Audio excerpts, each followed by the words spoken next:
Hola a todos, bienvenidos a la clase online número 15. Hoy vamos a tener la última clase del tema 4 y vamos a hablar un poquito de fenómenos de conducción eléctrica, nada complicado porque de hecho la mayoría de las cosas que vamos a decir ya las hemos visto. Y luego hablaremos un poco de semiconductores en plan muy breve porque no nos da tiempo a profundizar. Pues vamos a hablar un poquito de ellos, os haré algún ejemplo propuesto también de algún ejercicio, subiré algunos ejercicios resueltos, pero lo dicho, no vamos a tener mucha oportunidad de profundizar más allá de lo que es la fenomenología superficial de los semiconductores, pero bueno, por lo menos tendréis un poquito de lo que es cultura general del tema. Venga, pues vamos allá. Si miráis la guía docente, en principio nos faltan 4 epígrafes por ver. Uno sobre resistividad eléctrica, que en realidad ya hemos tratado porque vamos a hablar del modelo de Drude y os lo sabéis de arriba abajo. Hablaremos un poquito de efecto Hall, que es una cosa que ya hemos visto en primero y un poquito en segundo en electromagnetismo. Y en realidad el objetivo de que esté en esta guía docente es porque en el laboratorio de física 3 tenéis una práctica de efecto Hall, aunque no sé si os ha dado tiempo a hacerla.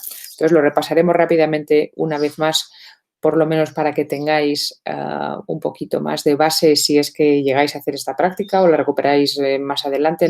No sé cómo tiene planteado la facultad hacer esto, pero bueno, que por la parte del apoyo teórico básico nos falte. Y por último, hablaremos de semiconductores, en particular intrínsecos y extrínsecos.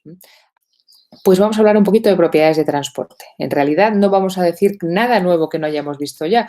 La corriente eléctrica y la ley de Ohm ya la conocéis. Sabéis que cuando tenemos un fluido eléctrico, una densidad de partículas cargadas en movimiento por un medio, se puede definir la densidad de corriente eléctrica J como el producto de Q, la carga del portador, que será igual a menos E si los portadores son electrones, por N, la densidad de portadores por unidad de volumen, por la velocidad V de los portadores.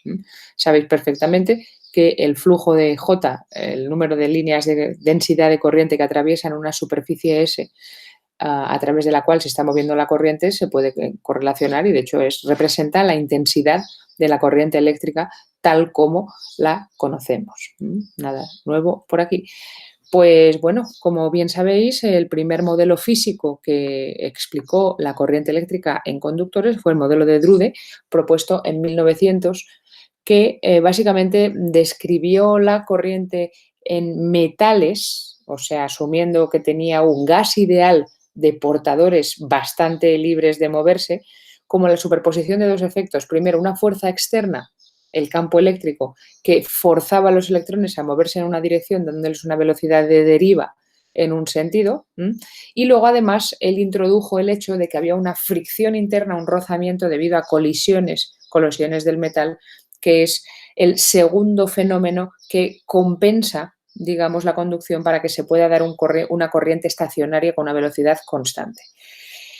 Bueno, la aproximación de Drude, básicamente, la ecuación, que no sé si la hemos visto hasta ahora, pero bueno, pues tampoco es muy complicada, aquí la tenéis, lo que viene a escribirse de forma semiclásica o de forma clásica es así, ¿vale? La masa por la aceleración de las partículas, la derivada de su velocidad, más un término proporcional a la velocidad debería ser igual a la fuerza externa, ¿vale? Aquí tenemos pues la derivada del momento lineal, ¿vale? Segunda ley de Newton. Aquí tenemos el coeficiente o la fuerza de fricción, el rozamiento proporcional a la velocidad con un coeficiente que es igual a la masa partido por el tiempo de relajación, el tiempo medio entre colisiones. Y aquí tenemos la fuerza externa, suponiendo que lo que se mueven son electrones, pues la fuerza será Q por E, pues menos E por el campo externo, ¿vale? Aquí VA es la velocidad de arrastre, ¿vale? Y los tiempos de relajación que tenemos aquí típicos entre colisiones son muy pequeños, del orden de 10 a la menos, mucho, 10 a la menos 14 segundos, ¿de acuerdo? Entonces, para ver un poquito precisamente, a ver, el término de la fuerza externa lo entendéis todos, ¿vale? Pero para ver un poquito la física del término de relajación, del término de fricción de colisiones, el ejercicio más sencillo que podemos ver para ver cómo se relaja esta velocidad es apagar el campo externo. Apagamos el campo externo, tenemos nuestro fluido en movimiento estacionario y vemos cómo por las colisiones internas y el rozamiento interno aquello se relaja. Bueno, pues si hacemos aquí que el campo igual a cero, no es difícil integrar esta ecuación para obtener una solución del tipo la velocidad de los portadores va a ser una cosa tipo velocidad inicial por la exponencial de menos t partido por tau, este tau que está aquí. Por eso se le llama tiempo de relajación, porque aparece aquí con el tiempo. Y nos va a dar una medida de cuánto tiempo tarda la velocidad en relajarse al valor térmico de equilibrio que le toque a la temperatura finita a la que esté el sólido, ¿vale? Bueno, pues en este proceso de relajación, cuando la densidad de corriente J alcanza el estado estacionario, ahí dejará de acelerarse las cargas, ¿vale? Y se dará, obviamente, la condición de que aceleración igual a cero, luego la derivada de la velocidad se anula. De ahí, precisamente, imponiendo esta condición en la ecuación del modelo de Drude, es de donde sale la ecuación que hemos utilizado de que la velocidad, en este caso, va a ser igual a menos E por el tiempo de relajación partido por la masa por el campo. Y si utilizamos la ley de Ohm, que conocéis que nos dice que la densidad de corriente J es sigma por E, pues entonces igualando términos, es donde se puede llegar a la conclusión de que la conductividad de Drude es n por e cuadrado tau partido por m, que es lo que nosotros ya hemos utilizado, no es nuevo. Y si lo queréis poner en términos del momento lineal o de la velocidad de Fermi, pues lo podéis hacer habida cuenta de que podemos definir una L como un recorrido libre medio, que es la distancia que un electrón recorre entre colisión y obviamente tarda un tiempo, igual a tau, ¿vale? Bueno, aquí no hemos dicho nada nuevo, ¿vale? Esto realmente ya lo conocíais, pero lo quería comentar porque hay una idea que sí que quiero que os quede clara y es la siguiente. El modelo de Drude es un modelo fenomenológico que básicamente describe, basado en mecánica clásica, el movimiento de deriva de un fluido eléctrico bajo un campo externo con exclusivamente la fricción interna como fenómeno disipativo que frena el fluido en un momento dado. Pues bien, esto, si intentamos calcular algo parecido con la teoría de bandas, las distribuciones de Fermi-Dirac, todo esto que ya hemos tenido en cuenta para nuestros sólidos, ¿de acuerdo?, que están en su potencial periódico, ¿se puede utilizar o no? De hecho, ¿por qué lo seguimos mencionando? Pues ya veis, 100 años después, cuando ya tenemos desarrollada toda la mecánica cuántica del sólido, ya sabemos tanto sobre nuestras relaciones de dispersión, electrones libres, electrones casi libres, potenciales periódicos, aproximación de fuerte ligadura, lo que queráis. Bueno, pues no lo vamos a demostrar aquí porque, bueno, la verdad es que es un ejercicio interesante, pero lo tenéis de hecho muy bien descrito en el epígrafe 9.5 del IBAT. Pero se puede calcular también la conductividad térmica basado en las propiedades en la teoría del transporte cuántico, donde sí que vamos a estimar que la función densidad de probabilidad de ocupación de estados para los fermiones es la de Fermi-Dirac y podemos calcular las densidades de partículas, ¿vale?, integrando la función de Fermi-Dirac y demás. Y de nuevo, está muy clarito hecho en el IVA, le podéis echar un rato si queréis y mirarlo. La gracia es que haciendo el tratamiento, digamos, cuántico del sólido, se llega a una expresión de la conductividad que es la misma. La misma, salvo porque en vez de tener aquí la masa del electrón, lo que sale es la masa efectiva, que es de alguna forma donde se mete en las tripas del modelo lo que es el potencial periódico de la interacción con lo que hay debajo, ¿vale? Pero al final, como el resultado es el mismo, por eso el modelo de Drude, que básicamente captura una física tan básica, es bastante consistente con lo que luego se obtiene de verdad. Simplemente no teniendo en cuenta que los electrones ya no son partículas duras en un gas ideal ni demás, sino son paquetes de Bloch, ¿vale?, con una masa efectiva igual a m. Entonces, por eso simplemente lo quería comentar y ya os digo, si queréis echarle un vistazo, puede ser un tema avanzado interesante para, de hecho, hacer como el trabajo para junio, ¿vale?, trabajito teórico, calcular la conductividad en una aproximación, digamos, más cuántica, ¿vale? Pero al final de la película, la gracia de ver aquí es que el modelo de Drude capturaba la física más esencial perfectamente bien y por eso ha sobrevivido tanto tiempo y de hecho lo seguimos utilizando. Bueno, más cosas para ver rápidamente, antes de terminar el tema. El efecto Hall. El efecto Hall ya lo conocéis desde primero, ¿vale? Y de hecho seguramente desde antes muchos de vosotros. Es un efecto que fue descubierto por Edwin Hall a finales del siglo XIX. Tiene mucha relevancia tecnológica, como vamos a ver ahora, y de hecho ha tenido muchas revisiones que han dado lugar a bastantes premios Nobel. Por ejemplo, von Klitzing en 1985 obtuvo el premio Nobel por encontrar el efecto Hall cuántico y todavía en 1998, que no es mucho tiempo después, Laughlin y colaboradores recibieron otra vez el premio Nobel de Física por encontrar el efecto Hall cuántico fraccionario. Por cierto, que estos también son buenos temas si alguien los quiere desarrollar para el final de curso. Y por eso estoy contando esto, aunque en realidad no creo que vayamos a ver nada nuevo ahora mismo. Bueno, a lo que voy. El efecto Hall consiste en que cuando tenemos un material por el que circula una intensidad de corriente en presencia de un campo magnético perpendicular a la intensidad de corriente, aparece un voltaje transversal tanto a la corriente como al campo magnético, ¿vale? Este efecto está básicamente sumarizado aquí en este dibujo. Imaginemos que tenemos una pastilla de un material conductor, metemos una corriente por aquí, por este cable, que obviamente circula en este sentido, aquí está la intensidad de corriente, y sale por el otro, y le aplicamos un campo magnético perpendicular. Bueno, pues lo que se midió experimentalmente es que aparece una acumulación de carga en la dirección transversal, que de hecho se puede medir si ponemos un par de contactos eléctricos. Se puede medir un voltaje Hall, que aquí llama UH, pero vamos a llamar nosotros VH, ¿vale? Asociado con precisamente el transporte de carga y el campo magnético, porque aparece una separación de carga transversal, ¿vale? Midiendo tanto la conductividad como el efecto Hall, se pueden determinar las concentraciones de portadores N de forma completamente experimental y también la movilidad de los mismos en cualquier tipo de material. Por cierto, la movilidad es un parámetro que simplemente es la constante de proporcionalidad entre la velocidad de deriva de un fluido eléctrico y la razón entre la velocidad de deriva y el campo eléctrico que crea ese movimiento. O sea, de alguna forma es como la velocidad generada por un campo por unidad de campo, ¿vale? Esto es la movilidad. Cuanto más carga se mueva, cuanto más fácil sea moverse, cuando menos resistencia interna haya, muchos factores, mayor movilidad habrá, ¿vale? Pero así definimos la movilidad. Entonces, lo que tenemos en el efecto Hall es que pasando una corriente en una muestra en presencia de un campo perpendicular aparece un voltaje en la dirección transversal al movimiento de corriente. Es lo que se llama voltaje Hall.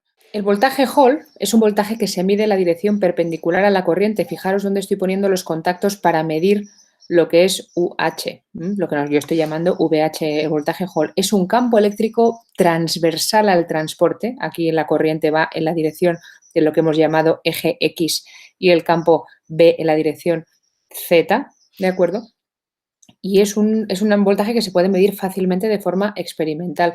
Entonces, en situación estacionaria de equilibrio, lo que tenemos es que este campo eléctrico transversal justo se compensa con la fuerza de Lorentz del campo magnético, de forma que la fuerza neta sobre los portadores va a ser cero.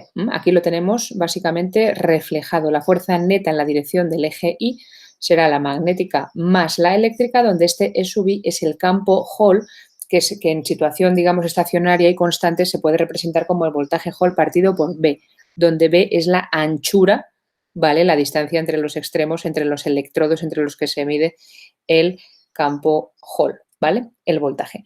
Bueno, para corrientes electrónicas, y ahora esta cosa de 100% compuestas por electrones, corrientes puramente electrónicas, ahora os diré de dónde viene, porque en principio para nosotros todas las corrientes son electrónicas. Bueno, la densidad de corriente va a ser la intensidad que fluye partido por la sección perpendicular al transporte, que es B por D, ¿vale? Entonces se puede reescribir, teniéndolo todo en cuenta, como 1 partido por NE, donde N es en la concentración de portadores negativo, esta constante que hay aquí delante, intensidad por campo magnético partido por sección del transporte. Bueno, entonces, este factor que hay aquí delante es tan importante que tiene un nombre por sí mismo. Se define y se llama como coeficiente Hall, ¿vale? 1 partido por N veces. N es la densidad de portadores y la carga del portador con signo. Por eso aquí sale este menos, porque ya hemos sustituido que para electrones la carga del portador es menos E, menos 1,6 por 10 a la menos 19 coulombios. Con esto en mente podemos escribir el voltaje Hall como el coeficiente Hall por la intensidad por el campo partido por D, donde D es el espesor de la muestra. Y este voltaje puede ser negativo o positivo según la carga del portador. Entonces, lo primero de todo, si es negativo, por ejemplo, para electrones, pues será positivo para partículas positivas. Lo primero de todo que es fundamental es que el efecto Hall es una medida experimental fantástica en sistemas con conductividad mixta o híbrida, donde tenemos más de un portador conduciendo, algunos pueden ser positivos, otros negativos, pero todos partículas cargadas, para determinar el signo de los portadores mayoritarios. Si es negativo son electrones, si es positivo son protones. Y de hecho esto lo vais a hacer en la práctica de efecto Hall, si no lo habéis hecho ya en Física 3, donde una de las cosas que os pregunta precisamente es de qué signos son los portadores basado en sus medidas. Bueno, pues no os anticipo, ya os he dado bastante spoiler. Pero vamos, lo dicho, a la hora de la verdad, de cara a los semiconductores, que es lo que vamos a comentar a continuación, las medidas de efecto Hall son súper útiles para discernir cuál es el tipo de portador mayoritario. Cuando tenemos dos tipos de portadores, ¿quién es el que más tenemos? Por ejemplo, en semiconductores donde podemos tener huecos o electrones, las medidas de efecto Hall, que además el coeficiente también depende con la temperatura, positivo o negativo, por ejemplo, aquí lo tenemos pintado para silicio, nos dice si tenemos un dopado mayoritario de partículas positivas o negativas conduciendo. Y a esto vamos a llegar más adelante.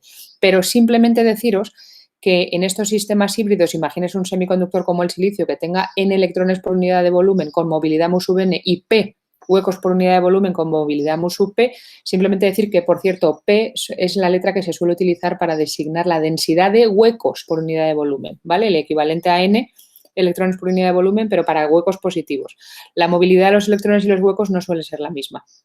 A menudo los huecos tienen menos movilidad que los electrones, son como partículas con más inercia. Pero bueno, de una o de otra, si lo conocemos, el coeficiente Hall se puede deducir, como acabamos de hacer, precisamente para ver, combinar la movilidad de ambos, p cuadrado mu p cuadrado menos n cuadrado mu n cuadrado, y aquí me falta un cuadrado, ¿vale? Que lo voy a arreglar en las notas que suba, y permite estudiar según su signo, porque aquí me va a salir obviamente un signo positivo o negativo según si domina P o si domina N, quién es el portador mayoritario, qué tipología tiene, qué características, qué movilidad, todo eso es una cosa que del efecto Hall se resume muy fácilmente, porque experimentalmente no es un experimento complicado. Bueno, pues ya estamos empezando a hablar un poquito de semiconductores y sistemas con conductividades mixtas, donde tenemos más de un portador involucrado. Y aquí es donde vamos a hablar un poquito de semiconductores, en particular lo que son intrínsecos y extrínsecos. Ya os aviso que esta parte este epígrafe dentro de este tema de electrones en sólidos es simplemente una introducción a conceptos para vuestra cultura general de los semiconductores. No tenemos tiempo de profundizar demasiado, pero aquellos de vosotros que cojan la asignatura de electrónica física, que es muy bonita, en cuarto, podréis aprender un poquito más de esto. Entonces, nosotros simplemente queremos explicar un poquito más la fenomenología, sobre todo de cara a explicar las propiedades de conducción eléctrica de estos sistemas híbridos que ni son metales con conductores libres ni son aislantes con electrones totalmente localizados.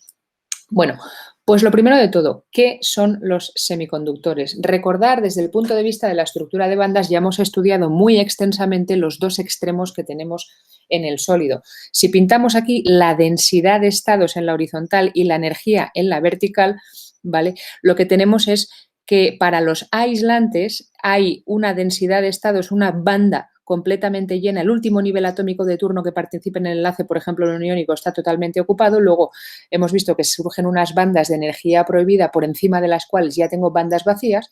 A la banda de abajo ocupada se le llama banda de valencia, a la de arriba se le llama banda de conducción. Y el último nivel lleno es el nivel de Fermi, que obviamente está por encima del techo de la banda de valencia, para un aislante.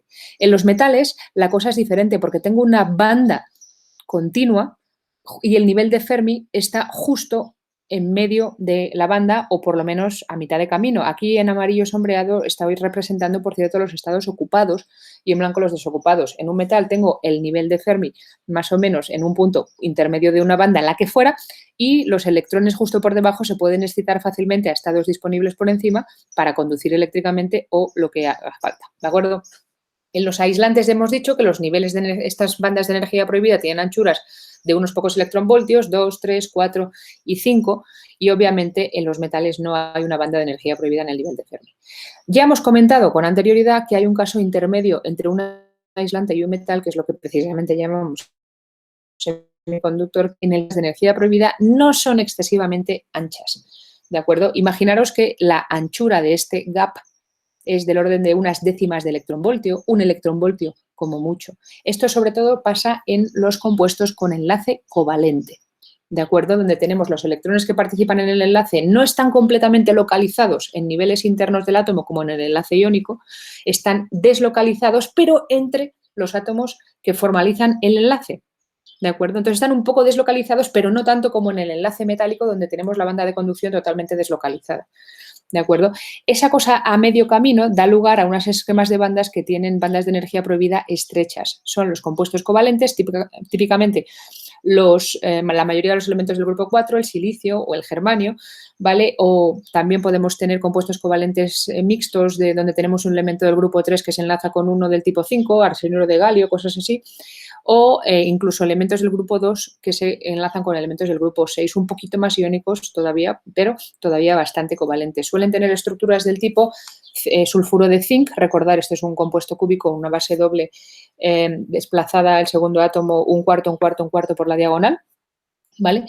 Y dan lugar a gaps que no son excesivamente anchos. ¿Y esto qué es lo que sucede? Bueno, vamos a ver un poco más adelante que a temperatura finita, o sea, no nula, ¿vale? La fracción de electrones excitados por encima del gap simplemente por agitación térmica se puede estimar como la exponencial de menos la anchura del gap partido por 2kT, ¿vale? Donde eje, de nuevo, es la anchura de la banda desocupada de energía prohibida, ¿vale? Entonces, a temperatura ambiente, donde kT vale 0,025, si tenemos gaps tipo aislante de 2, 3, 4 electronvoltios, esta fracción puede ser del orden de 10 a la menos 35, o sea, no hay electrones excitados. Pero a temperaturas, pero con gaps, perdón, del orden de unas decenas de electronvoltios, por ejemplo, 0,25, por decir un número redondo, esta fracción ya aumenta hasta 10 a la menos 2, hablamos de un 1%. Esto ya sí que son un número apreciable de portadores de cara a la conductividad. Esto quiere decir que en función de la temperatura los semiconductores pueden conducir apreciablemente por comparación a un aislante y de hecho esta conductividad incluso va a aumentar cuando aumente la temperatura porque cuanto más temperatura, más electrones se excitan, que más grupos dejan detrás, más portadores móviles tengo, más conductividad. De hecho, podemos comparar rápidamente lo que son las conductividades y, por tanto, las resistividades, que es la inversa de conductores, semiconductores y aislantes también, ¿vale? En los conductores, las resistividades son pequeñas, del orden de 10 a la menos 6 ohmios centímetro, y la conductividad, que es la inversa de la resistividad, va a disminuir cuando la temperatura aumenta. O sea, la resistividad aumenta cuando la temperatura aumenta. Esto es simplemente porque tenemos un número súper elevado, infinito, básicamente constante, de portadores móviles. Entonces, el único mecanismo que me limita la conductividad es la fricción. Cuanto más temperatura, más fonones, más vibraciones atómicas, más difícil es la conducción eléctrica. En aislantes, básicamente, las resistividades son enormes, de 10 a la 14, 10 a la 22 ohmios por centímetro cúbico. La conductividad es nula, ahí no hay portadores móviles, nadie conduce. Y en los semiconductores que están en medio pasa una cosa justo a caballo entre los dos. Tenemos resistividades que no son enormes, pero tampoco son pequeñas, de 10 a la menos 6 hasta 10 a la 9 ohmios centímetro, y aquí la conductividad aumenta con la temperatura, porque aunque el término fonónico de scattering, el rozamiento interno, aumenta con la temperatura, igual que en un metal, tenemos tantas transiciones excitándose cuando sube la temperatura porque más y más electrones por agitación térmica se pueden pasar a la banda de conducción que el número de portadores aumenta muy rápido. Y entonces se da una fenomenología muy diferente a los metales, que precisamente lo hace muy interesante. ¿Cuántos o cuáles son los semiconductores tecnológicamente importantes y qué tipo de gaps tienen? Simplemente por insistir sobre esa idea que os quede claro que es precisamente donde está el quid de la cuestión. Pues el silicio tiene un gap a 300 Kelvin de 1 electronvoltio 1,1, germanio 0,67, teluro 0,35, el sulfuro de plomo 0,37, sulfuro de antimonio 0,26, sulfuro de teluro 0,29, el arsenuro de galio 1,40, el antimoniuro de indio 0,16, ¿vale? El carbono, que es aislante, tiene 5 y se no conduce, para que veáis un poquito lo que son los márgenes de magnitud. Y esto es lo que los hace tan interesantes. Y tenemos aquí toda una serie de intervalos de gaps que de hecho, como están mayormente en el óptico, son los que les van a dar a los semiconductores las propiedades que tienen a la hora de utilizarse también para hacer, por ejemplo, dispositivos emisores de luz LEDs de diferentes colores, ¿vale? Jugando también con el gap, que nos va a dar un poquito lo que es la anchura de energía, el color, la longitud de onda de la luz que interacciona con estos materiales, ¿vale? Entonces tienen muchísimas aplicaciones y son muy interesantes. Y aunque aquí están listados los gaps a 300 Kelvin, la energía del gap, la anchura de la energía prohibida también cambia con la temperatura, porque os podéis imaginar que en el momento en el que empiezan a excitarse electrones a través de la barrera, la propia anchura entre el último estado excitado y el último estado ocupado y el primer estado excitado también puede cambiar un poquito y de hecho va disminuyendo con la temperatura. Pero vamos, estamos siempre en valores de estos órdenes de magnitud. A todo esto, hablando de gaps y de bandas de energía prohibida, ¿qué pinta tiene la estructura de bandas de los semiconductores? Ya hemos visto la del germanio, vamos a ver ahora la del silicio, pero esquemáticamente se pueden pintar siempre pues, como una banda inferior, la banda de valencia, una banda superior, lo que se llama banda de conducción, y entre ellos pues hay una banda de energía prohibida cuya anchura nos da este gap del que estamos hablando. Bueno, como ya hemos visto, las estructuras de bandas tienen formas que no son planas, que tienen pues, ondulaciones, tienen máximos, tienen mínimos, en los bordes de las zonas de Brillouin se aplanan, ¿verdad? Bueno, pues en general, para los semiconductores, como ya comentamos creo que fue la última clase, se puede dar dos tipos de fenómenos y es que el gap, la anchura de la banda de energía prohibida, la energía que un electrón de la banda de valencia ha de absorber para promocionarse la energía a la banda de conducción, ¿vale? Sea un gap directo en el que simplemente ganando un poquito de energía un electrón que esté aquí arriba en el techo de la banda de valencia se excite al fondo de la banda de conducción, ¿vale? Sin cambiar momento. Recordar que en la horizontal de las estructuras de bandas pintamos K, el momento, ¿vale? Pero también puede haberse otras situaciones, como de hecho vamos a ver ahora, en los que el mínimo de la banda de conducción no esté alineado en el espacio K con el máximo de la banda de valencia y entonces un electrón que se excite, además de ganar esta energía del gap, tiene que cambiar un poquito su momento. Esto lo puede ganar, por ejemplo, interaccionando con algún fonón de la red que lo desvíe un poquito, ya que cambie su momento, ¿vale? Esto ya vimos que se llama estructura de gap directo y esto gap indirecto. Y bueno, os lo digo simplemente por cultura general, no vamos a hacer mucho uso de ello. Pero una cosa que sí que es importante que tengáis en cuenta, que yo lo vimos en un problema que hicimos el otro día, un poquito, es que las relaciones de dispersión de los electrones que se quedan que se excitan en la banda de conducción o los que están en la banda de conducción por dopado extrínseco, que eso lo vamos a ver más adelante. Para medir la energía o para describir la relación de dispersión de los electrones que están aquí en el fondo de la banda de conducción, o los que están en el techo de la banda de valencia, su energía va a ser en buena aproximación la energía de ese punto más una energía que parezca de electrones libres pero con masa efectiva o menos para los huecos una energía tipo electrones libres pero con una masa que será la masa efectiva. En particular, para los electrones en la banda de conducción diremos que sus niveles energéticos son EC más H barra cuadrado, K cuadrado partido por 2M. Ahora bien, según la dirección X, Y Z, vamos a ver masas efectivas diferentes. Recordar que estos van a ser los autovalores del tensor masa efectiva, ¿vale? Y aquí tenemos una cosa de tipo electrones casi libres, pero con masas efectivas diferentes en las tres direcciones del espacio para tener en cuenta el hecho de que en realidad esto no son parábolas perfectas, sino paraboloides o elipsoides, ¿vale? Porque tenemos masas efectivas diferentes en las diferentes direcciones del espacio, ¿de acuerdo? Y para los huecos una cosa parecida, lo que pasa es que la energía de los huecos que estén por aquí la voy a tomar como la energía del techo de la banda de valencia, que voy a llamar E sub V, menos una pequeña corrección tipo de nuevo elipsoide o paraboloide o como lo queráis llamar, simplemente teniendo en cuenta que es tipo electrones libres H barra cuadrado, K cuadrado partido por 2M, pero con diferentes masas efectivas para los tres ejes relevantes del espacio, ¿vale? Un poquito más claro, en silicio, ¿cómo se ve esto? Bueno, el silicio es una estructura tipo diamante, ¿vale? Con la zona de Brillouin tiene 6 mínimos, o sea, la estructura de bandas, perdón, la banda de conducción, la que está aquí arriba, encima del gap, tiene 6 mínimos en las direcciones 1, 0, 0. Si lo pintamos en la cima de la zona de Brillouin, que es esta, para el silicio, recordar, la zona de Brillouin de la FCC parece es como la celda de Wigner Seitz de una celda BCC, ¿vale?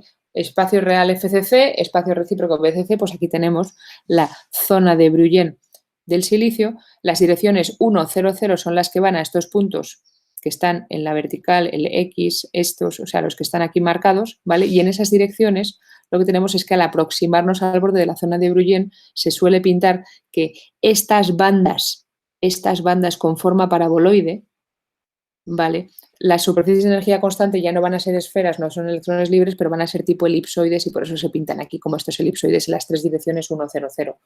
¿De acuerdo?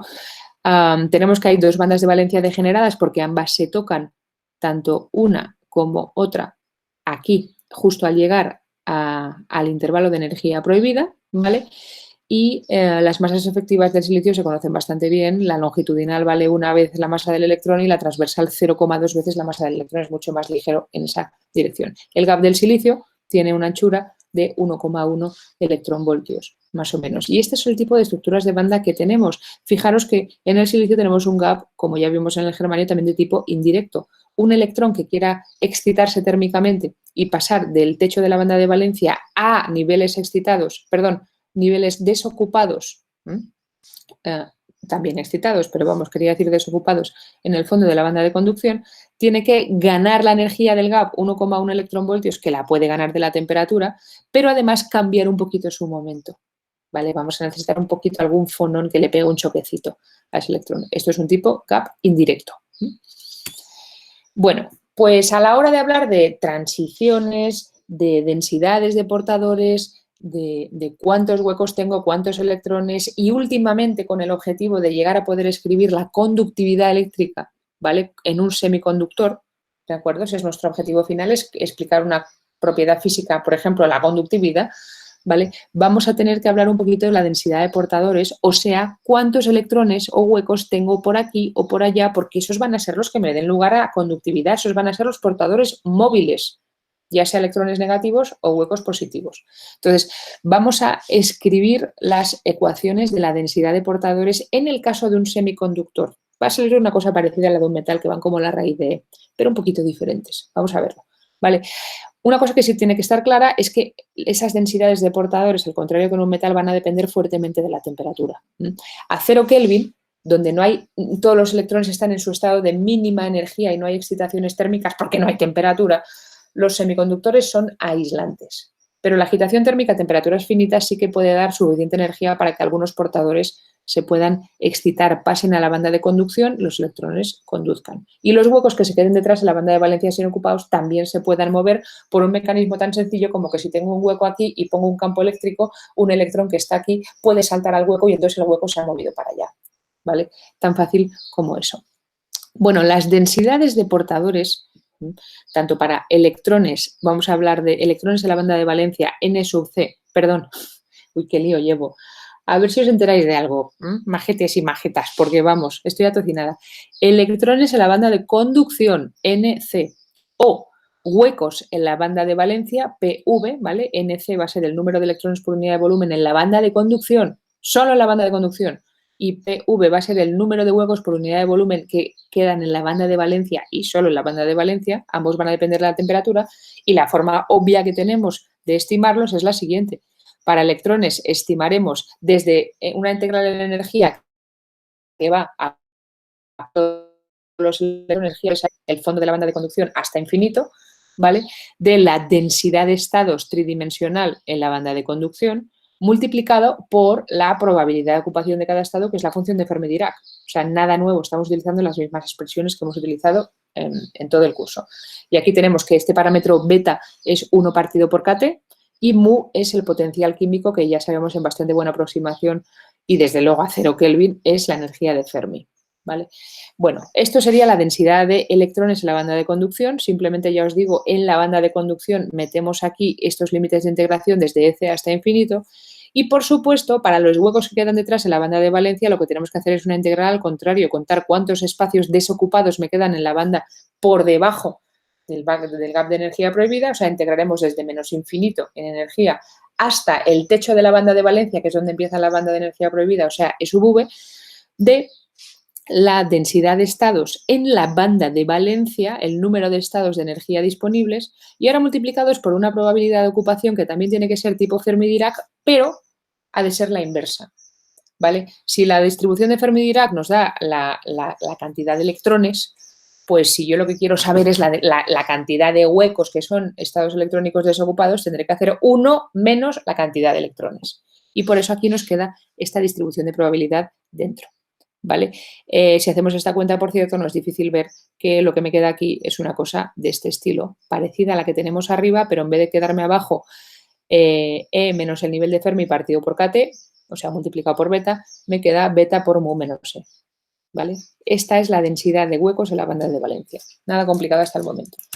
Bueno, vamos a calcular estas densidades de huecos en un caso especial, que es cuando el nivel de Fermi no está ni excesivamente cerca de la banda de valencia ni excesivamente cerca de la banda de conducción. O sea, cuando queda más o menos en medio del gap de energía prohibida, que en primera aproximación es una buena manera de pensar dónde está el nivel de Fermi, porque claro, si lo que tenemos a 0 Kelvin es un electrón con la banda de valencia completamente llena, un semiconductor, perdón, con la banda de valencia completamente llena y la banda de conducción completamente vacía, pues no es descabellado pensar que el nivel de Fermi tiene que caer en medio del gap de energía prohibida que las separa, ¿vale?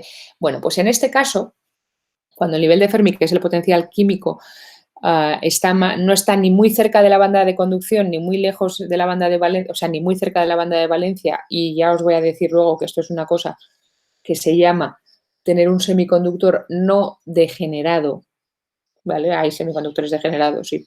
Y vamos a ver luego cómo se hacen, ¿vale? Pero en el caso más normal se puede aproximar la función de Fermi-Dirac que tenemos aquí, teniendo en cuenta que tanto la energía del fondo de la banda de conducción como la energía del techo de la banda de valencia, su separación con el nivel de Fermi va a ser mucho mayor que KT, porque estamos hablando de gaps del orden de 1 electronvoltio, por tanto, si el nivel de Fermi está más o menos a la mitad, pues la distancia del nivel de Fermi a las bandas será del orden de 0,5 electronvoltios y KT a temperatura ambiente es de 0,025, o sea, no es mucho aproximar, ¿vale? En este caso, podemos despreciar este factor 1 que está en la distribución de Fermi-Dirac y llegar a la conclusión de que la distribución, la probabilidad de que un estado esté ocupado para una energía E va simplemente como E elevado a mu menos E partido por KT. Bueno, pues en este momento, pues, si metemos eso dentro de estas integrales, vamos a poder escribir tanto la densidad de electrones en la banda de conducción como la densidad de huecos en la banda de valencia en función de la temperatura, en ambos casos como un factor que depende de la temperatura por la exponencial de E elevado a menos beta EC menos mu para los electrones de la banda de conducción y mu menos EV para los huecos en la banda de valencia. Estos factores que van delante son los que incluyen todo lo que había aquí dentro de la integral, ¿vale? La n mayúscula, el número total de electrones en la banda de conducción en función de la temperatura, si lo queréis ver así, sería la integral de EC a infinito de la densidad de electrones por E elevado a menos beta E menos EC. Si sumamos esto con aquello, veis que esta expresión es exactamente la misma que aquí, salvo por esta aproximación, ¿vale? Hemos aproximado la función de Fermi-Dirac por esta exponencial y para los huecos 3/4 partes de lo mismo. Bueno, pues en este caso además podemos decir que lo que hay aquí dentro, que es la densidad de estado, es tridimensional tanto para los huecos que quedan en la banda de valencia como para los electrones que han aparecido en la banda de conducción, va a tener un comportamiento parecido al de electrones libres, ¿vale? Que va a ir como a la raíz de la temperatura, lo que pasa es que la masa que va a aparecer en este caso va a ser la masa efectiva. Lo que vemos entonces es que, independientemente de las ecuaciones, que no os las tenéis que aprender, y de hecho ni siquiera vamos a hacer muchos problemas de esto, nada más que algún ejemplo muy sencillito, pero lo importante es que veáis que la densidad de portadores, tanto electrones como huecos, está térmicamente activada, ¿vale? En un factor que además depende de la distancia del nivel de Fermi a el principio de la banda, ya sea por arriba para electrones o por abajo para huecos. Y depende muy fuertemente de la temperatura. A bajas temperaturas no hay portadores móviles. A altas temperaturas vamos a tener muchísimos portadores móviles y por eso los semiconductores semiconducen. ¿De acuerdo? Tienen una variabilidad en el número de portadores disponibles para conducir que es lo que les da su extrema funcionalidad y hace que en el mismo dispositivo pueda tener una cosa que unas condiciones conduzca y otras no, y entonces tenga el doble de estados disponibles, si queréis ver en una sola pastilla, ¿vale? Volviendo un poquito a estos parámetros, a estas densidades de portadores tan importantes que dependen de la temperatura, fíjate que si operamos un poquito los parámetros y lines integrales, y no me quiero meter mucho en esto, pero fijaros que aquí tenemos lo que os estaba diciendo. Estos números, ¿vale? Estas densidades de portadores van como la temperatura partido por 300, o sea, la temperatura normalizada a 300 Kelvin elevado a 3 medios. Esto sube rapidísimo con la temperatura, ¿vale? A temperaturas altas los semiconductores conducen bastante bien. Y los órdenes de magnitud de las densidades de portadores, que esto es importante, ¿vale? Van en el orden de 10 a la 14, 10 a la 20 portadores por centímetro cúbico. Recordar, los metales tenían densidades de portadores de 10 a la 22, 10 a la 24. Y los aislantes, pues nada, 10 a la 10, 10 a la 8. Pero, ¿vale? Aquí es el orden de magnitud en el que estamos. Estos van a ser los límites superiores que vamos a tener a las densidades de portadores, electrones y huecos en un semiconductor en el que simplemente tengo presencia de portadores móviles por excitación térmica, ¿vale? Y ahora vamos a ver cómo esto se puede cambiar. Pero antes de eso, simplemente deciros que no es muy difícil ver si yo multiplico, dejarme que vaya para atrás, una densidad, la de electrones, por la de huecos, N por P, ¿vale? El producto de las densidades de electrones y de huecos ya no va a depender del nivel de Fermi. De hecho, ¿por qué? Porque cuando multiplico este por esto, se me va un boom con otro mu y me queda simplemente la diferencia de EC menos EV, que es EG, la anchura del gap, la distancia en energía del techo de la banda de valencia al fondo de la banda de conducción, ¿vale? Eso se llama ley de acción de masas. Básicamente la concentración, el producto de concentraciones de electrones por huecos es una constante, que no depende del nivel de Fermi. Y vamos a hacer un ejercicio sobre eso un poquito más adelante, pero antes de eso quiero contaros un par de cosas. Y lo que os quiero contar es precisamente el origen de estos portadores que hemos dicho que es mayormente puede ser térmico.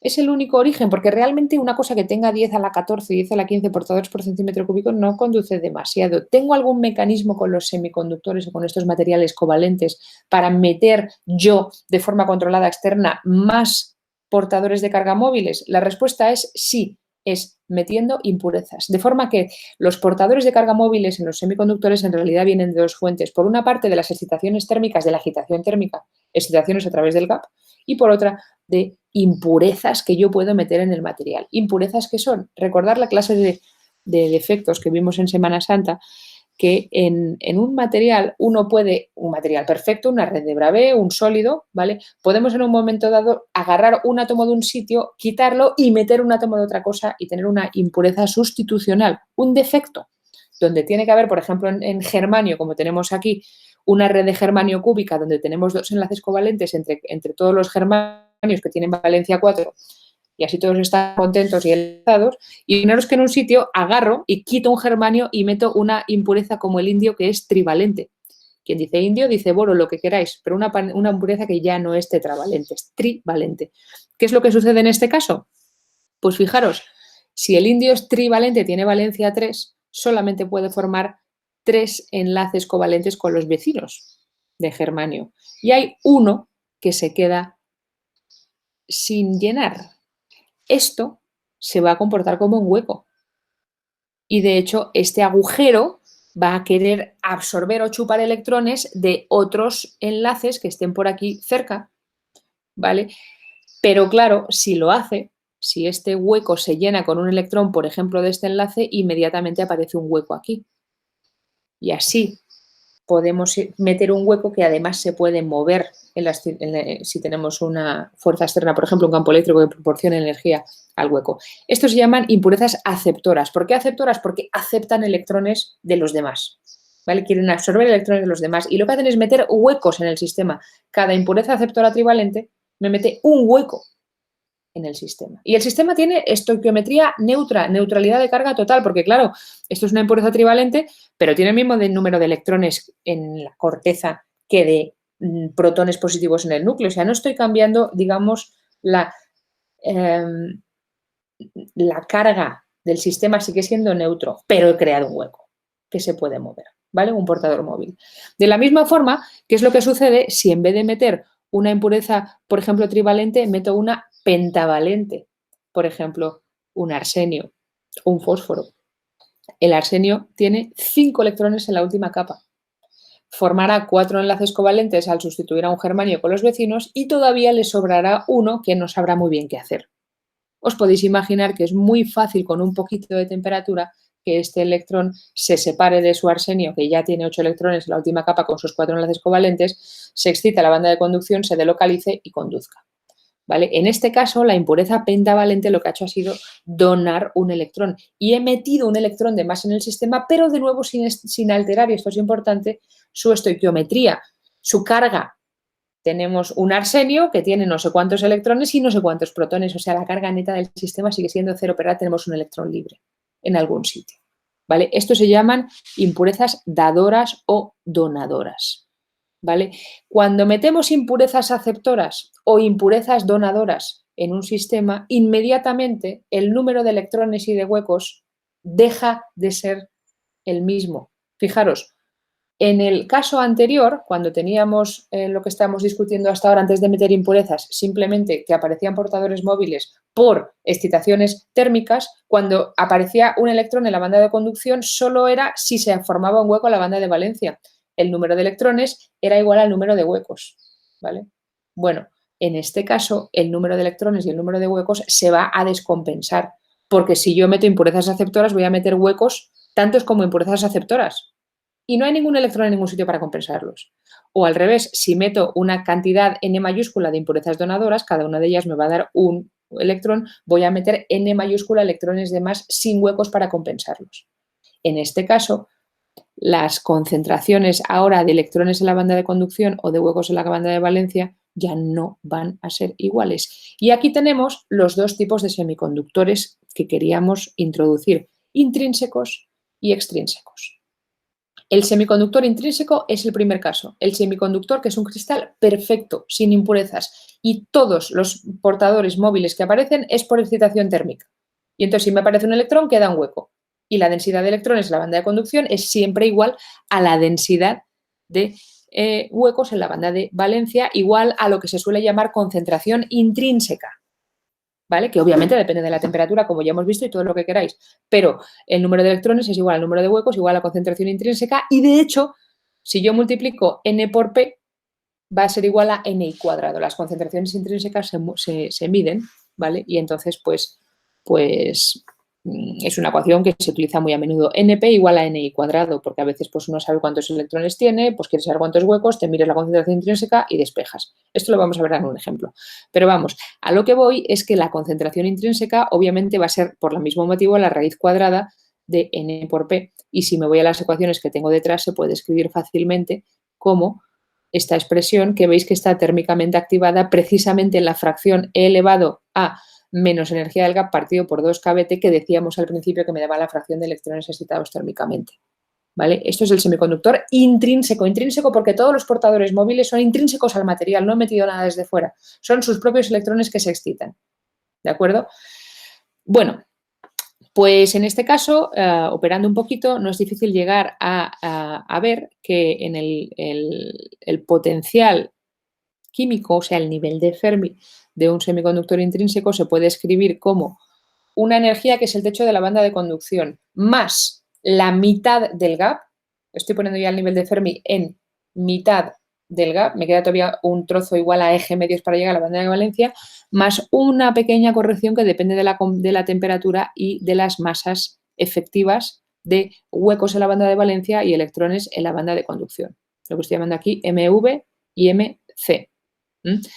Si por un casual tengo un semiconductor donde los huecos y los electrones tienen la misma masa efectiva y este factor obviamente vale 1, esto desaparece y entonces tengo simplemente que el nivel de Fermi está exactamente en mitad del gap. ¿vale? Entonces, que esté en mitad del gap o un poquito más arriba, un poquito más abajo, va a depender de quién es más pesado, los electrones o los huecos, ¿de acuerdo? No de otro factor, pero siempre anda por mitad del gap, por tanto, la aproximación que tomamos al principio pues estaba bien tomada, ¿vale? Y en el cero absoluto, pues también pasa lo mismo, obviamente, porque si te vale 0, pues el gap está justo a la mitad. Depende muy poco de la temperatura. Ahora bien, el otro tipo de conductor que hemos hablado, que es el extrínseco, es el que tenemos cuando metemos impurezas o bien aceptoras o bien donadoras que dopan, meten electrones o huecos de más en el sistema. En este caso, ya no voy a tener que la densidad total de electrones va a ser igual a la densidad total de huecos, sino que su diferencia va a ser finita. ¿De acuerdo? Empleando la ley de acción de masas que acabamos de escribir 2 transparencias más atrás, esta es una constante que además, para daros cuenta que para deducir esta ley no hemos tenido en cuenta ni que fuera intrínseco ni extrínseco, de hecho ni lo habíamos mencionado, o sea, vale siempre. Se puede fácilmente demostrar, estas son matemáticas bastante básicas, repetirlas en casa si queréis, que la diferencia de concentraciones de electrones y huecos, en este caso partido por la densidad intrínseca, porque un semiconductor extrínseco también tiene unos portadores intrínsecos, o sea, aunque lo hayamos dopado con impurezas externas, todavía sigue teniendo excitaciones térmicas dentro, lo que pasa es que suelen ser más pequeñas. Pero bueno, este cociente va como 2 veces el seno hiperbólico de la diferencia del nivel de Fermi del material menos el nivel de Fermi intrínseco puede ser positivo o negativo, y esto simplemente lo que quiero deciros es que el gap, en este caso, perdón, el gap no, el nivel de Fermi se puede mover bien lejos del centro. ¿Y a dónde se va a ir? Hacia arriba o hacia abajo, dependiendo si tengo muchos electrones o muchos huecos, de nuevo, derivados del dopado. Esto lo he representado, está mirado aquí. Por ejemplo, para una impureza dadora como el arsénico pentavalente que hablábamos antes, ¿vale? Lo que vamos a tener es que el nivel de Fermi, el nivel de las impurezas, se va a mover mucho hacia el fondo de la banda de conducción, ¿vale? Y de la misma forma, si lo que tuviera fueran impurezas aceptoras, el nivel de Fermi lo que haría sería moverse mucho hacia el fondo de la banda, perdón, hacia el techo de la banda de valencia. La forma intuitiva de ver esto está demostrado en el IVAC, si lo queréis ver el cálculo, pero no me quiero meter demasiado. Ya os digo que es simplemente cultura general de semiconductores esta clase. Pero la forma de pensar un poquito cómo puede ser que el nivel de Fermi, cuando dopamos electrones o huecos extrínsecamente, se pueda mover del centro de la banda y vaya hacia arriba, vaya hacia abajo, es pensar, por ejemplo, en un semiconductor extrínseco dopado con impurezas aceptoras, o sea, con mogollón de huecos, es como si el centro de gravedad de los huecos que está aquí tirara del nivel de Fermi hacia abajo y por tanto el nivel de Fermi se acerca a este lado, ¿vale? Y en un semiconductor dopado con impurezas donadoras, por tanto con mogollón de electrones, es como si el centro de gravedad de todos esos estados electrónicos tirara del nivel de Fermi hacia arriba y me lo moviera cerca del fondo de la banda de conducción. Al final de la película lo que sucede es que la conductividad aumenta muchísimo, se lo vamos a ver ahora, porque si tengo el nivel de Fermi muy cerca de la banda de conducción, entonces las excitaciones térmicas se hacen todavía incluso más fáciles, ¿vale? Y a la inversa con los huecos. Entonces, la conductividad eléctrica, al final de la película, dentro de cualquiera de este tipo de materiales, intrínseco, extrínseco, dopado con huecos, dopado con electrones, va a poderse siempre calcular como la superposición de la corriente de electrones con la corriente de huecos, si es que hay de los dos, que ya os digo que hay casi siempre. Entonces, la J vamos a sumar la corriente de electrones más la corriente de huecos y tenemos suponiéndose y contribuyendo a la conducción eléctrica, pero es importante poder cuantificar cuántos electrones o cuántos huecos tenemos, que por eso hemos escrito estas ecuaciones que tenemos ahora, ¿vale? La conductividad y por tanto también la movilidad va a estar limitada por los fonones, en el sentido de que todas estas partículas que se mueven pues también encuentran rozamiento interno, también colisionan de vez en cuando, ¿vale? Y también por defectos cargados. ¿Quiénes son los defectos cargados? Las propias impurezas. Fijaros que una impureza, por ejemplo, dadora como un arsénico, que da un electrón que le sobra, se queda cargada positiva, ¿vale? Entonces, lo que voy a tener es que en el semiconductor lleno de arsénicos por aquí, por allá, tal y cual, de vez en cuando mis electrones de conducción van a ver una impureza positiva y van a querer chocar todavía con más ganas contra ella.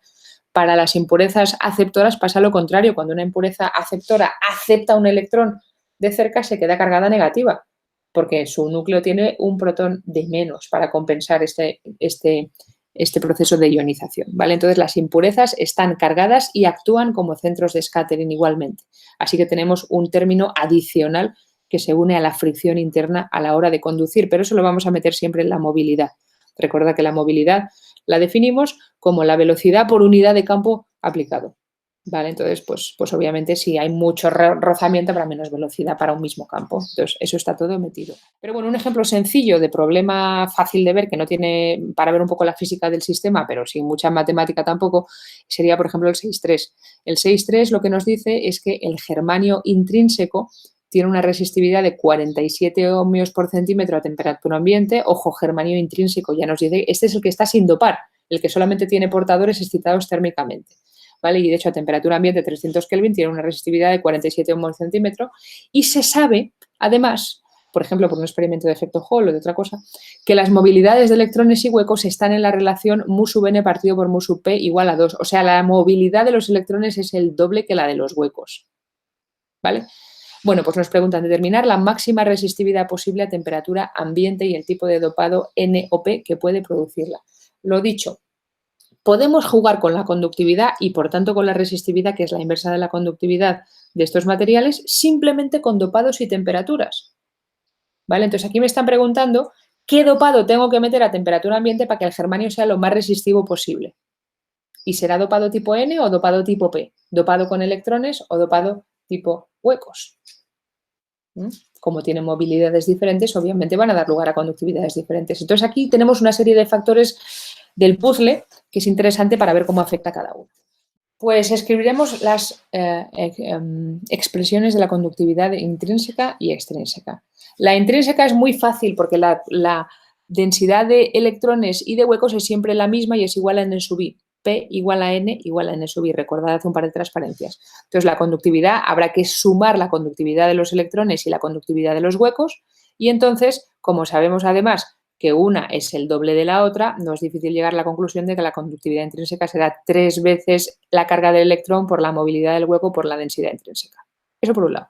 Y luego, por otro lado, tenemos que la conductividad extrínseca será la suma de la de los electrones y la de los huecos por separado. Aquí N y P no tienen por qué ser iguales, habrá que ver cuánto vale N, cuánto vale P, cómo lo metemos. Pero podemos sacar factor común y escribirla de esta forma. Bueno, las concentraciones de electrones y huecos lo que sí que no son es independientes y esto es verdad tanto para un intrínseco como un extrínseco. Esta ecuación se cumple siempre, que n por p es igual a ni cuadrado, ¿vale? Por tanto, si tenemos muchos huecos por culpa de dopado vamos a tener pocos electrones, aunque sean solo los intrínsecos, porque su producto tiene que ser constante. Entonces, haciendo uso de esto podemos reescribir la conductividad extrínseca de esta forma y ahora para hallar la máxima resistividad que nos preguntan, lo que haremos será encontrar el sitio de mínima conductividad, ¿vale? Vamos a derivar esta conductividad igual a 0, minimizamos y si resolvéis esa ecuación, que es fácil, pues os va a dar que esto sale para una densidad de electrones, N0, si queréis decirlo así, el mínimo, igual a raíz de 2 partido por 2 la densidad intrínseca. Y por tanto, podemos también sacar la densidad de huecos, ¿vale? Que va a ser raíz de 2 veces la densidad intrínseca. Por tanto, en este caso, cuando tenemos la máxima resistividad, que es la mínima conductividad, es en el caso en el que tengamos que la densidad de huecos es el doble de la de electrones. Y esto tiene que ser solamente en un semiconductor tipo P, que tenga más huecos y le hayamos metido impurezas aceptoras desde fuera. ¿Cómo se hace eso? Pues se puede hacer, por ejemplo, por bombardeo iónico. Bombardeamos el material con iones aceptores, ¿vale? Se meten dentro, lo recocemos un poquito para que aquello se ordene y ahí tenemos mi semiconductor dopado, ¿vale? Bueno, ¿cuánto vale la conductividad mínima en este caso? Pues nada, ya sabemos cuánto valen las concentraciones de electrones y huecos, sustituimos y lo que tenemos es que la conductividad mínima extrínseca va a ser 2 raíz de 2 partido por 3 la intrínseca. Y, por tanto, la resistividad máxima que me están preguntando a temperatura ambiente va a ser la inversa de eso. Si sustituimos valores, pues esto obtendrá un valor de resistividad máxima un poquito mayor que el germanio intrínseco, que va a ser 49,8 ohmios por centímetro. Como veis, las diferencias no son muy grandes, pero a la hora de generar dispositivos y jugar con dopados, pequeñas diferencias pueden tener grandes diferencias, o sea, pequeñas diferencias de dopado interno pueden tener grandes diferencias de respuestas macroscópicas. Y ahí está la funcionalidad de los semiconductores. Bueno, pues con eso tenemos nuestros semiconductores extrínsecos e intrínsecos más o menos repasados.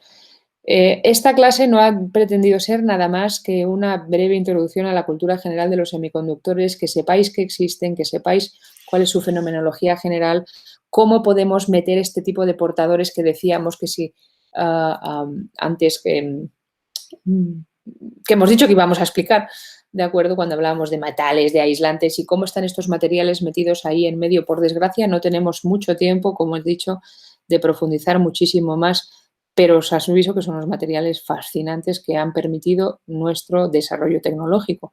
Entonces, os invito a leer todo lo que queráis de ellos. Si alguien tiene interés de hacer un trabajo sobre semiconductores para el trabajito de junio de evaluación continua, pues que me lo diga porque merece la pena profundizar en ellos. Yo os voy a subir un par de problemas resueltos en el campus virtual para que les echéis un vistazo, pero no vamos a tener nada más que contenidos básicos, sobre todo de cara al examen y al examen final, ¿de acuerdo?